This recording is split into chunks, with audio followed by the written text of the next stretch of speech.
Thanks very much for staying with us. Time now for Eye on Africa with me, Georgia Calvin-Smith. Tonight, Senegal throttles mobile data as protest calls mount as arrested opposition leader Ousmane Sonko is hit with 8 new charges and his party dissolved. Also, France's foreign minister says that it is still possible to restore Niger's ousted president to office as the country's new junta accuses Paris of plotting a military intervention, a charge denied by the former colonial power. And in Burkina Faso, one designer is making the most of the cotton that's known as the country's white gold. And he's weaving his dreams from fasu danfani, which literally means woven cloth of the homeland. But first, just days after being arrested at home, Senegal's opposition leader Ousmane Sonko has been charged with fomenting insurrection and had his party dissolved.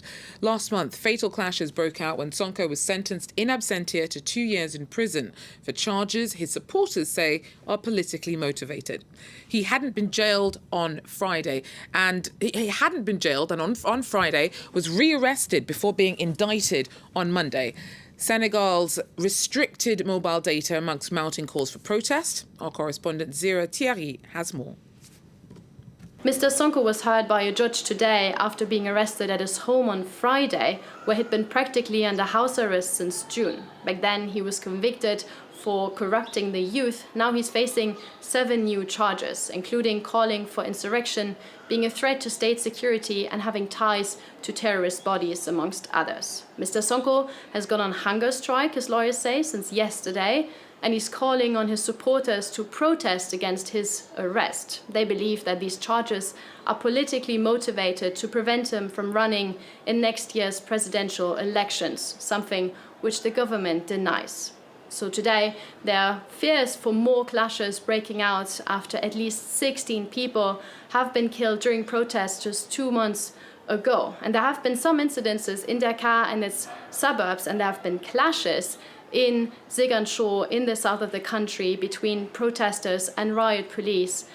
But honestly, it's quite hard to say what exactly is going on in Senegal today, as mobile internet has been switched off all day. For now, here in Dakar at least, it's been relatively calm, but very, very tense today. Zira Thierry there in Dakar. Now, France has denied accusations from Niger's military junta that it wants to intervene militarily to reinstate the president who was deposed in a coup last week. Guards Chief General Abdourahmane Tiani has since declared himself leader, and on Monday morning there were more arrests, including that of the ruling party president. Tiani's warned that foreign attempts to extract the ousted President Mohamed Bazoum would result in bloodshed and chaos. Andrew Hidia has more. Since seizing power last week, the coup leaders continue their standoff in Niger, on Monday accusing France of plotting a military intervention to extract confined President Mohamed Bazoum.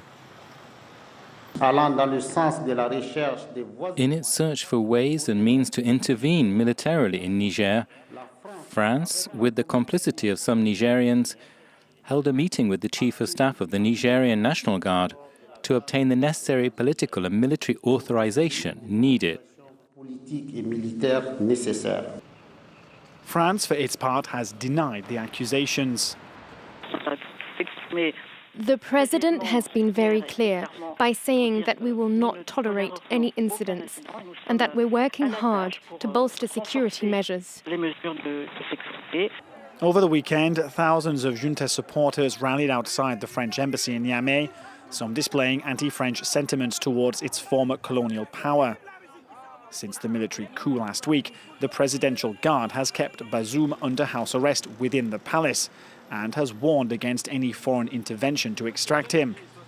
But the coup leaders face mounting international pressure, including from the EU, US and the UN. Meanwhile, the West African bloc, ECOWAS, has imposed strict economic and financial sanctions against the country and has threatened to use force if the country's democratically elected president is not reinstated within 1 week. A 24-hour curfew in northeastern Nigeria's Adamawa state has been eased just a day after it was introduced. The curfew now runs from 6 p.m. to 6 a.m. and will stay in place until further review. The original lockdown was brought in over what authorities said was widespread looting of shops and warehouses to steal food. Nigerians have been struggling with the soaring cost of living since the removal of a petrol subsidy earlier this year triggered a crash in the value of the naira. Libyan border guards say that hundreds of migrants have been dumped in the desert by Tunisian authorities over the last few weeks, and at least 17 people are thought to have died. Hundreds of dark-skinned sub-Saharan Africans were driven out of the Tunisian city of Sfax after clashes with locals turned deadly. And racist attacks have been mounting in the country since President Kais Saied gave an anti-migrant speech back in February. Now, the violent treatment of migrants has led French rapper Gims to cancel a show in Tunisia in protest. Camille Nedlek tells us more. Taking a stand by standing down. French-Congolese rap artist Gims cancelled a performance in Tunisia on Sunday. He explained on his Instagram stories that the country's crackdown on migrants was behind the decision. Children, women and men are living in inhumane conditions after expulsion from Tunisia into Libya. I can't go to Tunisia as planned on the 11th of August. I don't know what the solution is. But this extreme distress is unbearable. Human Rights Watch says over 1,000 people were expelled into the Libyan desert this month, and hundreds continue to arrive each day. I got catch. Tunisian police got me on the street. Then they arrested me. Then take me down to Sahara Desert. These people are left in the baking 40-degree heat without shelter, with tragic consequences. Border guards give first aid as best they can, but increasingly it isn't enough. Dozens of people have died in recent weeks. The number of deaths varies from day to day. There were 2 bodies yesterday and 5 bodies the day before, including a child and his mother, and the others were men. This as Europe brokered a deal earlier this month with President Kais Saied. The bloc pledged €105 million for the country to fight illegal crossings, as well as further aid and loans that could total over €1 billion. A move that Amnesty International has denounced as ill-judged, that makes the EU complicit in the abuse of people stranded at the border. In Rwanda, a UN tribunal continues to pursue genocide suspects around the world. The prosecutor recently visited Kigali to address 2 of the most high-profile cases it's dealing with. Clément Duroma met with him and tells us more. 3 months ago, Fulgence Kayishema was accused of having orchestrated the slaughter of thousands during the 1994 genocide against the Tutsis in Rwanda, was captured after a decades-long manhunt. After evading justice for 29 years, Kayishema is now facing his first trial in South Africa, where he had been in hiding. Following this, he should be extradited to Tanzania to face a UN court. Rwandan authorities and survivors associations are requesting, as planned, his transfer to Kigali for trial. During the visit to Rwanda in July, the UN prosecutor in charge of the case confirmed that the extradition will go ahead. He also says that the investigative process in South Africa is still ongoing. It will take time for the South African judicial authorities, but I am confident and I trust them. This transfer will take place, whether in a few weeks or in a few months. The investigation allowed us to identify a number of additional people who are in an illegal situation, so there's certainly more work for this task force in the weeks and months to come.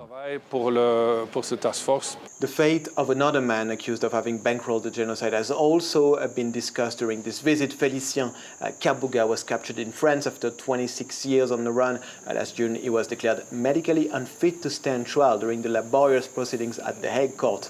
That caused a lot of frustration here in Rwanda. The prosecutor has appealed this decision and a verdict is expected in the coming weeks. Serge Bramets clarified that his court should conclude its remaining cases within 2 years, allowing Rwandan justice to continue pursuing other suspects. Kigali currently holds around 1,200 active arrest warrants related to the 1994 Tutsi genocide. Now, it's known as Burkina Faso's white gold. For years, the West African country has been amongst the continent's top producers of cotton, but most is not processed locally. One fashion designer, though, is trying to change that and is making his creations from fasu danfani, which literally means woven cloth of the homeland. Take a look. 100% organic cotton, spun and woven by hand, not too far from the Burkinabe capital. It's François Yameogo's trademark. After years spent working in the fashion industry in Europe, he decided to return home in 2007. Ever since, he's been trying to change how things are done. The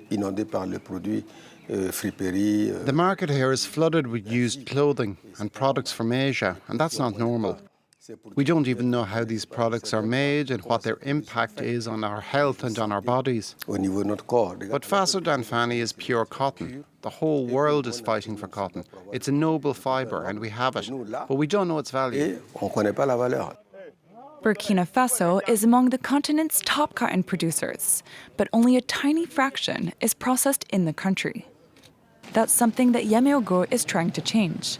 He says that at least 20 to 25% of the cotton that's produced should be processed locally for exports or local consumption. I like fasu danfani, first of all, because it's a product from Burkina Faso. It's good for the economy. I choose to wear fasu danfani first and foremost because it's part of the cultural identity of every Burkinabe. I really appreciate the quality of François I's fasu danfani fabric.